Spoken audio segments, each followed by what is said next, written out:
against others, including myself. So you see, Mr. O'Sullivan, it's very difficult because a lot of these aspects are in court. The allegations against General Paglani, we can't, as a committee, make a determination: is he guilty of corruption or not?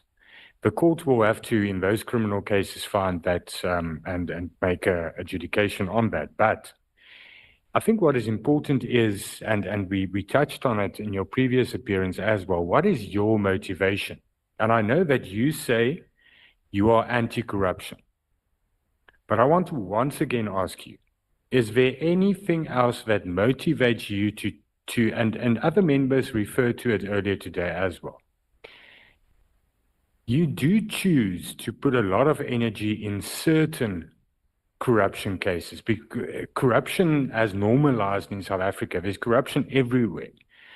You can look at corruption everywhere, but you choose to focus. And I'm not saying that there's no merit in those cases that you are focusing on. But the question is, why are you focusing on those cases? Are there any other motivation other than being an anti-corruption fighter? Yeah, so that would probably be it, Chairman, because if I had to, I already work 16 hours a day. If I had to take on every corruption case in the country, I'm going to run out of energy and time. But once I get my teeth into something, I think Marion Tam wrote an article in Daily Maverick, and she described me by saying, Paul O'Sullivan hates corrupt cops like a dog hates fleas. Okay, but...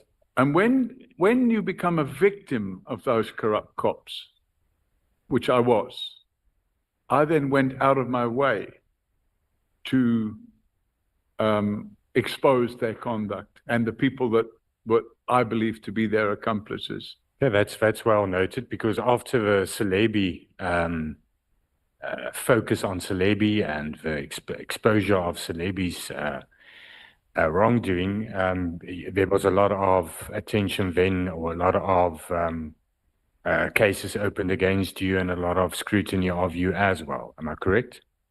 The cases that were opened against me were counter investigations. Okay. So what happened was, after the Celebi prosecution, I opened cases against the people within the criminal justice system that had unlawfully assisted Jackie Celebi. So what they did, they all got together, and I'm talking about Mokgoba Jiba, Lawrence Mwebi, Prince Mokateri. They all got together and they started opening cases against me. Okay. So I saw that as just retaliatory. They were trying to discredit me. We had the spokesman of the police issuing statements saying that I would be arrested. My time is going to be finished now. But one very quick last aspect. It was asked to you about the National Credit Act, and I asked you the previous time about you doing credit checks on. You said in a conference that you did credit checks on the candidates for the National Commissioner position, and you spoke in that conference on General Mola's credit record and so forth. And I asked you what authorized. It was lifestyle. Yes, but you use the credit information to say that he has revolving credit and so forth. Yes. Now, Regulation 18.4 of the National Credit Act says that you can do credit checks, but only in the course of investigating fraud, but only if the South African Police Service are investigating fraud. That's what the regulation says. There's another section. I don't have the act in front of me now, but there's another section that deals with fraud investigations of fraud prevention. Okay, but in those, that might be then, if that's your interpretation. But when you were doing these lifestyle audits for the shortlisting of candidates for the National Commissioner position, you weren't investigating fraud. You didn't have a mandate. It's called fraud prevention. I was requested to do it I know the person that requested me to do it has since denied requesting me to do it, but I have all the emails. Did you have a mandate? So, yes, I was requested to do it. And as I've said already, the person that requested me to do it has since denied requesting me to do it. But why would I now? Where did I get the names from? He gave me a list of names. He said to me that they urgently wanted to know if any of these people had any fraud or other issues to deal with. And I issued that report as requested. Thank you. Thank you, Mr. O'Sullivan. Thank you, Chairperson. Honorable Sols. Chair, when do I finish? It's now 14:33. At 53. At 53, okay. Mr. O'Sullivan, good afternoon. Well, good afternoon, Mr. O'Sullivan. Hello. Let me start by saying I maintain my stance about you. And your heroism cannot be disputed or erased from written records, even by all the emotions. But your holes must also be tested. And that is why we are here today. I too have holes. As a matter of fact, I have a lot of holes. So we've heard testimony yesterday about those holes. And so I'm going to ask you questions on clarity to test whether this is true or not.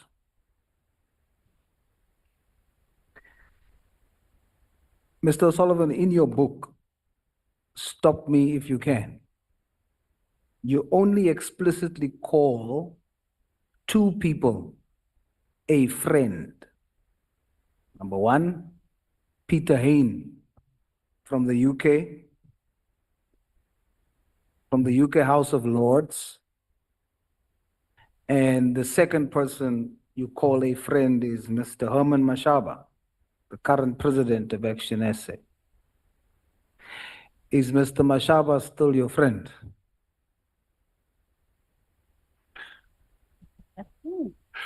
It's a very hard question to answer. Let's say we've had words, but I think you can't ditch a friendship of many, many years overnight. So we've had words, but I still consider him my friend, and I still consider his wife, Connie, my friend. Of course, he's no longer my political friend, but I would say he's probably still my friend, yes. Does he feel the same way? Have you done something? Why would your friend, through his party, want to show the world that you are corrupt? What do you call it? False narrative. If somebody wants to paint a picture, and I made the point quite strongly that if you're going to go and support somebody who may be engaged in criminal conduct without realizing that the person you're supporting may be engaged in criminal conduct, and then when you point out the obvious, now the only way they can retaliate is to accuse me of being involved in criminal conduct. And I just simply say, well, come with the facts. I've heard people saying that I'm embroiled with drug cartels. What a lot of rubbish. You know, when you make statements like that without any factual basis whatsoever, I accept that if you're going to be a corruption fighter, you're going to attract a lot of negativity. And I accept that that goes with the territory. And I accept that sometimes the methodology I use to fight corruption would be classed as having holes in it. But at the end of the day, if I look at the record and the success rate of the people that are now facing or already face the criminal justice system are in prison, I'm satisfied that we won a lot more cases than we lost. Yes, I'm the first one to accept what's in writing about the heroic acts. Today, we're just zooming into the holes. Are you saying with your response, you pointed out something to Mr. Mashaba, and that's the reason why he is, as you say, pushing a narrative? Actually, Mr. Mashaba didn't push any narrative at all. It wasn't Herman, it was some other fellow, I forget his name now, who started publishing. And by the way, I didn't pick the fight. I'm not on social Mr. media, O'Sullivan. and somebody brought me evidence of this person posting things on social media No, about me. In this committee, Yes, Action SA brought a document to show that you have taken money from the slush fund. no, No? no. What happened? So I think it was pointed out that that is an incorrect, Yes, that's the point I'm saying. Action SA brought something yes, incorrect correct. to show that you are possibly corrupt. I want to understand. Yeah, Why would they do that when the president is your friend? because there's a narrative out there, and some people are quite happy to jump on the bandwagon and pursue that narrative. I'm satisfied that I've never received 1 cent from the slush fund. Okay. So for the record, your friend is jumping on a bandwagon to show that you are corrupt. So I don't believe my friend has done that. Okay. I don't believe he's a member of the House. He formed Action SA. And by the way, when he formed Action SA, I made donations to it just because I liked what he was doing. But you know, it is what it is. Yesterday, we touched on your modus operandi or how you operate. And I want to test it now because it was testified that how you operate is, number one, you find dirt on senior SAPS officials or whoever you target, number one. And then after finding dirt, you then threaten them with exposing that unless they do something you want them to do. If they obey you, then you leave them alone. If they don't, you then go after them until they give in to your perceived power. Is that true? Absolutely not true. And if it were true, I belong in prison. All right. There's a copy of an email before you. Is that your email? Did you pen that email? Yes, It's dated the 12th of February to General Paslane. correct, You accept? It's yours. correct. Now, in this email, you say, and we're testing whether this is your modus operandi. You say to General Paslane, I think you know what I mean, and you should be worried. You said, first you started off by saying, after only a week of digging into you, and I continue the investigations, I will dig up more evidence against you, and then you say, I think you know what I mean, and you should be worried, very worried, as it does not look good what I am uncovering. You accept? Step one, you are saying in this email you dug up dirt on him. No, so in fact, as I can't remember which member it was, but another member asked me about the same email.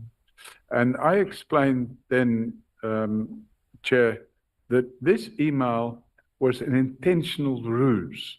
It wasn't truthful. It was deliberately intended to get a reaction out of General Pashlani. That's okay, Mr. Paul O'Sullivan. What I want to gather is you are saying to General Paslane, I've got dirt on you. That's what you are saying. So we're trying to test your modus operandi. You're telling him I've got dirt on you. Step number 2, you then give him an ultimatum. You say you fix this problem with Munu and Kreja and fix it now. Or you'll go the same way as Celebi, right? Step 2, you now give an ultimatum.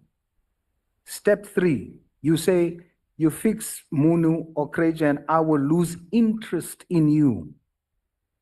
You do what I want, I will lose interest in you. If you don't, I will be all over you like a bad fitting salt.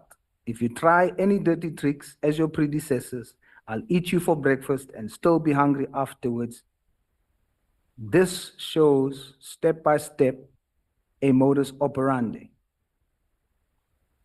What is the reason that you, as an independent investigator who discovered acts of corruption by an acting national commissioner at the time, you were willing to look the other way?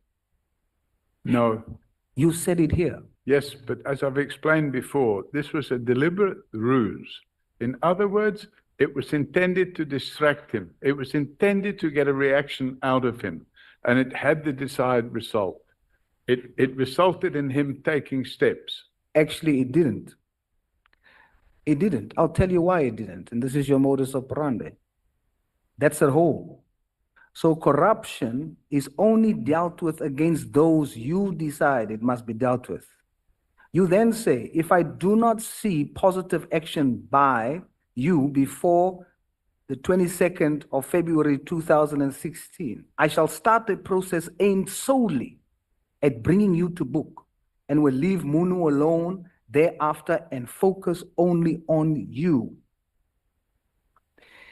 You claimed that Munu is corrupt and the acting national commissioner must deal with him. But when General Paslani did not obey your instruction, you were willing to totally leave Munu alone. Not the case, Chairman. I'd already opened the docket against Munu. And in fact, I'm simply basing it on what you say. yes, but as I've explained already, this was a deliberate ruse. It was intentional. It was intended to mislead Pashlani. Yes. So I'm Because sometimes what you have to do is throw a curved ball, because if you straight down the line and you tell them what you're going to do, and that's what the intention was here, to trick him into making a mistake. I don't believe you. I'll tell you why I don't believe you. Based on evidence before me, not based on what you say. I don't know your intentions. I can only judge you based on your email. And what your email shows is you were willing to look the other way, even though both was alleged corrupt. When General Paslani didn't do it, you said you're going to come after him. He didn't obey you. Then you came after him. Because right after that, on the 9th of November, 2016, that's when you went to Sable Hills. No, Chairman, I'd already been at Sable Hills before I sent this email. I didn't say so. I said the 22nd of February is when you sent the email. I'm actually proving that what got you to Sable Hills is after the email. No, I'd already been to, before this email was sent, I'd been to Sable Hills in November. Yes, you were doing your investigations. November the previous year. You were doing your investigations. You came, that's how, when you wrote this email, you were saying to General Paslan, I have things on you. Yes, but as I've explained, Chairman, now this was a deliberate curveball intended to wrongfoot him. And I disagree. Okay. And I'm showing you not based on thumb sucking. I'm showing you based on what you've put before us. You then go in November to Sable Hills. Sorry, Chair, I'd been in November the previous We year. agree, and we've just agreed on that, Mr. No, the previous year, not the We November just agreed you were 2016. there before. Pardon me? In November, when did you go? November 2015. It says 2016 is when did the issue that is on contention now, when you visited with IPID members, when did Okay, you? so Chair, I'd already opened this docket. The docket had Mr. already, O'Sullivan, my I'm time trying is to- almost up. I'm trying to explain the chronology. What I want to know is, Yeah. when did you go to Sable Hills with IPID officials A year later, or 10 months later, after the email? 10 months after the email. That's But what the I'm docket- saying. Hold on. The That's docket was already open by then. fine. That's what I'm saying. Yeah. I'm saying you went after sending him the threats, after he disobeyed you.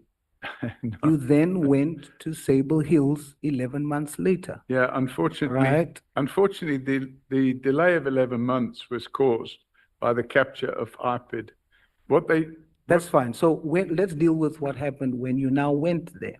When you got there, you come there with IPID officials. Mm. You testified that you did not posture yourself as an IPID official. You didn't. I can prove it. Yes, I know you can prove it. What I want you to prove is you did not say with your mouth, I am an IPID official. You didn't say that. No, But did you say with your mouth, you are not? I gave my business card. I'll give you one. It shows exactly who I am. To whom did you give it? To the people at Sable Hills Estate. And I sent an email. Mr. Sullivan, And in the email, it's got Paul O'Sullivan and Associates at the bottom.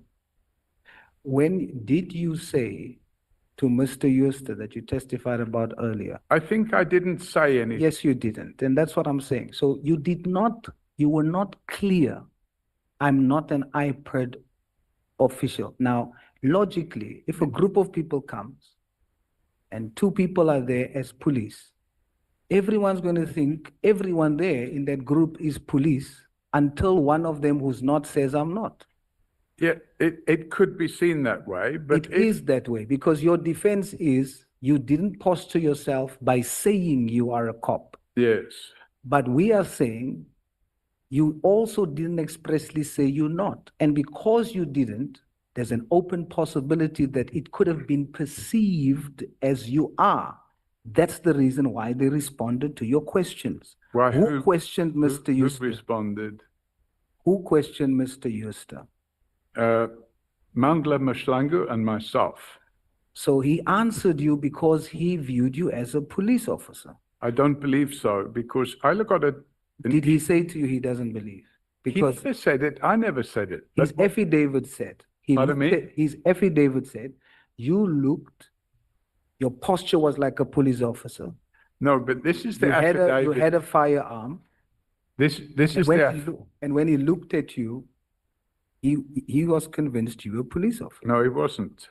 Are you speaking for him now? He said that under oath. He said it under oath because he was forced to say it under oath. Did you I have a think- weapon? I always carry a weapon. So he saw the weapon. You were with police officers. He perceived you to be as such.